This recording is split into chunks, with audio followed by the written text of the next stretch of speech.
Hello guys, നമ്മൾ ഈ കാവടത്തുള്ളിൽ പോകുന്നത് വേറെ എങ്ങോട്ടും അല്ല കേട്ടോ. അപ്പം അതുപോലെ തന്നെ ഫുഡ് അടിക്കാൻ തന്നെ ഒരിക്കൽ പരപ്പിൽ കയറിയിട്ട് തിരിച്ചിറങ്ങിയപ്പോൾ വിശപ്പിന്റെ വിളിയങ്ങ് തലയിൽ എത്തിയപ്പോൾ തല ഇറങ്ങി വീഴണ്ടാന്ന് വിചാരിച്ചിട്ട് ഓടി കയറിയപ്പോഴത്തേക്കാണ് ഈ സ്പോട്ട് നമ്മൾ ആദ്യമായിട്ട് കാണുന്നത്. വായിൽ വെച്ച് കഴിക്കാൻ കൊള്ളത്തില്ല, പിന്നെ വിശപ്പുകൊണ്ട് കഴിക്കാം ഇങ്ങനെയൊക്കെ പറയണമെന്നുണ്ടായിരുന്നു. പക്ഷെ ഈ സ്പോട്ട് തേടിയിട്ട് നമ്മൾ വീണ്ടും പോയിട്ടുണ്ടെങ്കിൽ അവിടുത്തെ ഫുഡിന്റെ ക്വാളിറ്റിയും ടേസ്റ്റും ഒക്കെ നമ്മൾ പറഞ്ഞിരേണ്ട ആവശ്യമില്ലല്ലോ. നമ്മൾ എവിടെ പോയാലും ഫസ്റ്റ് ഓർഡർ ചെയ്യുന്നത് ചിക്കൻ റോളാണ്. ഇവിടെയും പതിവ് തെറ്റിച്ചില്ല, ചിക്കൻ റോൾ തന്നെ ഓർഡർ ചെയ്തു. അതിനുശേഷം ഞാനൊരു ലൈമും അവർ കോഫിയാണ് കേട്ടോ ഓർഡർ ചെയ്തത്. പണ്ടേ ബുദ്ധി പോകുമെന്ന് വിചാരിച്ചിട്ട് ഞാൻ കോഫിയും ചായയൊന്നും കുടിക്കാറില്ല. ചിക്കൻ റോള് കിട്ടിയതിന്റെ സന്തോഷത്തിൽ പിന്നെ മസ്കാബൻ അങ്ങ് ഓർഡർ ചെയ്തു. സത്യം പറഞ്ഞാൽ ഒരു പ്രതീക്ഷയില്ലാതെ ഓർഡർ ചെയ്തതായിരുന്നു, പക്ഷെ സൂപ്പറായിരുന്നു.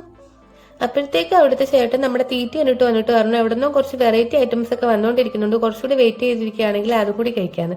അങ്ങനെ പിന്നെ നമ്മൾ അതിന് വേണ്ടിയിട്ട് വെയിറ്റ് ചെയ്തിരുന്നു. ഇവിടെ ഇത് മാത്രമല്ല കേട്ടോ, ഒരുപാട് വെറൈറ്റി കേക്കുകൾ, ചോക്ലേറ്റ്സ്, സ്വീറ്റ്സ് ഒക്കെ ഉണ്ട്. അതുപോലെ തന്നെ ഇവിടുത്തെ ഒരു പ്രത്യേകതയാണ്, ഇവിടുത്തെ കേക്ക് നമുക്ക് ഇഷ്ടപ്പെട്ടില്ലെങ്കിൽ നമുക്ക് ഇഷ്ടപ്പെടുന്ന രീതിയിൽ നമ്മൾ പറഞ്ഞു കൊടുക്കുകയാണെങ്കിൽ ആ മോഡൽ നമുക്ക് അരമണിക്കൂറിനുള്ളിൽ അവർ ചെയ്തു തരും കേട്ടോ. കാറ്റടിച്ച ഐറ്റം വരാണ്ടായപ്പോഴത്തേക്കും ബോറടിച്ചിട്ട് ഞാൻ പിന്നെ ഒരു ക്രീം ബൻ കൂടി കഴിച്ച്. ഇവർ ആദ്യമേ കോഫി ഓർഡർ ചെയ്തു, അത് കുടിച്ചപ്പോൾ നല്ല സൂപ്പർ ആയിരുന്നതുകൊണ്ട് ഒന്നുകൂടി കോഫി ഓർഡർ ചെയ്തിട്ടേ ചോദിച്ചുകൊണ്ടിരിക്കുകയായിരുന്നു. കുടുംബത്തിന്റെ അഭിമാനം കളയരുതെന്ന് പറഞ്ഞിട്ട് ഞാൻ അവരെ അടിച്ചമർത്തി. അങ്ങനെ പിന്നെ അവർ ലൈമിലേക്ക് പോയി, ലൈം ഓർഡർ ചെയ്തു. അങ്ങനെ കാറ്റിരുന്ന് ലാസ്റ്റ് ആ സാധനം വന്നു. ഈ പില്ലും ഇലയൊക്കെ കഴിക്കാനാണ് ഇത്രയും വെയിറ്റ് ചെയ്തെന്ന് ചോദിക്കുന്നത്. ഇതിന് ഫാഷൻ പേരൊക്കെ ഉണ്ട്. ചിക്കൻ മയോ പപ്സ് എന്നാണ് ഇതിന്റെ പേര്. കാണുന്നതിൽ സൂപ്പർ ആയിരുന്നു കേട്ടോ, നല്ല ടേസ്റ്റ് ആയിരുന്നു. വെയിറ്റ് ചെയ്തിരുന്നു, ഒന്നും വെറുതെ ആയില്ല.